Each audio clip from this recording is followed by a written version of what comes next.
Marami pong mga Pilipinong senior citizens na ngayon ay naninirahan sa Estados Unidos, Canada, Australia, Saudi Arabia, United Arab Emirates, United Kingdom, Japan at iba pang mga bansa ang nagtatanong ng iisang bagay. Maaari pa rin po ba nilang matanggap ang kanilang SSS pension kahit hindi na sila nakatira sa Pilipinas? Mahalagang tanong po ito lalo na para sa mga Pilipinong matagal na nagtrabaho sa ibang bansa at ayon ay naghahanda na para sa kanilang pagre-retiro. Ang ilan ay tumatanggap na ng kanilang pensyon at lumipat sa ibang bansa upang makasama ang kanilang mga anak at apo. Ang iba naman ay patuloy pang nagtatrabaho at nagpaplano pa lamang para sa kanilang retirement. May mga pensioners na nag-aalala na baka maapektuhan ang kanilang buwan ng pensyon kapag sila ay nanirahan sa ibang bansa. May ilan ding naniniwala na para lamang sa mga nakatira sa Pilipinas ang mga benepisyo ng SSS at mayroon ding nakakarinig ng iba't ibang kwento sa social media kaya sila ay nababahala. Kung isa po kayo sa mga nagtatanong tungkol dito, manatili lamang hanggang sa dulo ng video dahil pag-uusapan natin ngayon ang mahahalagang bagay na dapat malaman ng mga overseas Filipinos tungkol sa pagtanggap ng kanilang SSS pension habang naninirahan sa ibang bansa. Magandang araw po sa inyong lahat at welcome sa Pension and Finance.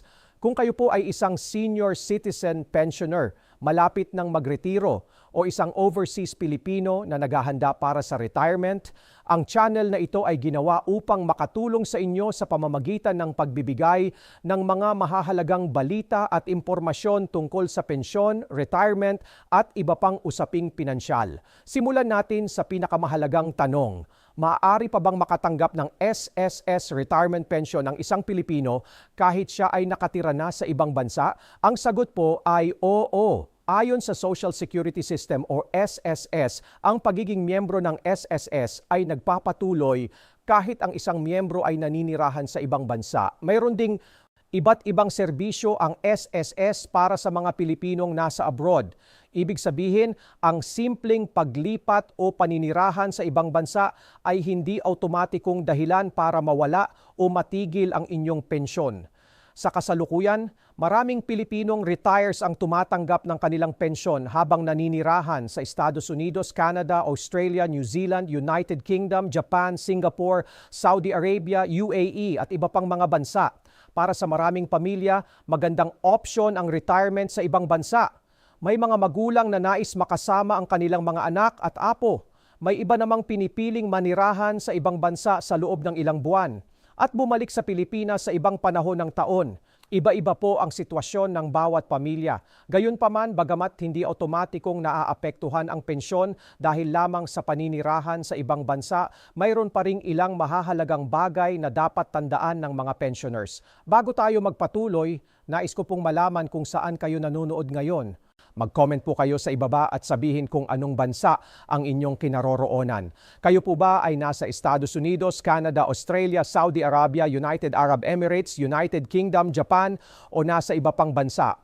Malaking tulong po ang inyong mga komento dahil makakatulong ito sa amin na makagawa ng mga susunod na videos na mas akma sa inyong sitwasyon bilang overseas Filipino. Ngayon naman ay pag-usapan natin ang isa sa mga pinakamalaking alalahanin ng mga pensioners na nasa abroad. Marami po ang nag-aalala tungkol sa mga requirements ng SSS at sa pagpapatunay ng kanilang pension records. Marahil ay narinig na ninyo ang tungkol sa ACOP o Annual Confirmation of Pensioners Program. Layunin po ng programang ito na matiyak na tama at updated ang records ng mga pensioners. Maraming overseas pensioners ang nangangamba na baka kailanganin pa nilang umuwi ng Pilipinas sa tuwing may kailangang kumpletuhin na requirement. Ang magandang balita ay mayroon ng mga paraan ng SSS upang maging mas madali ang proseso para sa mga pensioners na nasa ibang bansa. Sa ilang mga sitwasyon, maaaring makapag-comply ang mga kwalipikadong pensioners sa pamamagitan ng email o video conference.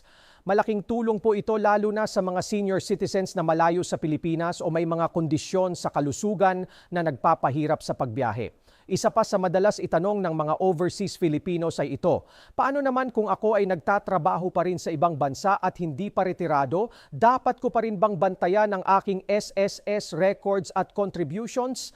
Napakahalagang tanong po niyan. Maraming OFWs ang gumugol ng maraming taon sa pagtatrabaho sa ibang bansa bago tuluyang magretiro.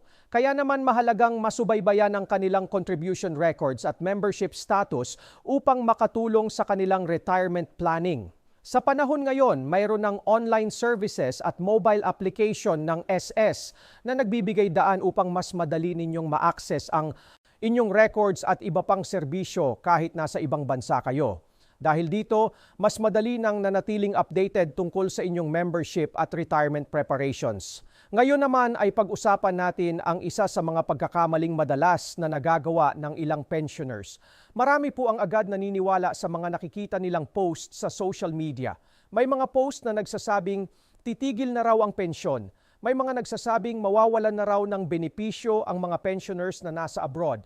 May mga nagsasabing mayroon ng bagong patakaran kahit wala pa naman talagang opisyal na ano. Dahil dito, maraming senior citizens ang nababahala at nag-aalala ng hindi kinakailangan.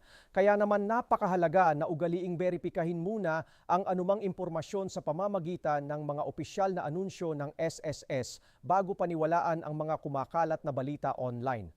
Ang katotohanan po ay hindi lahat ng nakikita natin sa social media ay tama.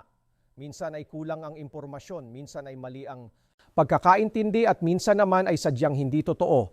Kaya mahalagang manatiling maingat at mapanuri. Isa pang bagay na madalas nakakalimutan ng marami ay ang katotohanan na ang retirement ay hindi lamang tungkol sa buwanang pensyon.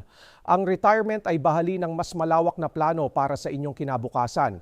May mga retires na may ipon, may mga may investments, may mga umaasa rin sa suporta ng kanilang pamilya, may ilan ding maaaring makatanggap ng retirement benefits mula sa bansang kanilang pinagtatrabahuhan bukod pa sa kanilang SSS pension. Magkakaiba po ang sitwasyon ng bawat isa kaya mahalagang pag-isipan hindi lamang ang pensyon, kundi pati na rin ang inyong pangmatagalang plano sa buhay.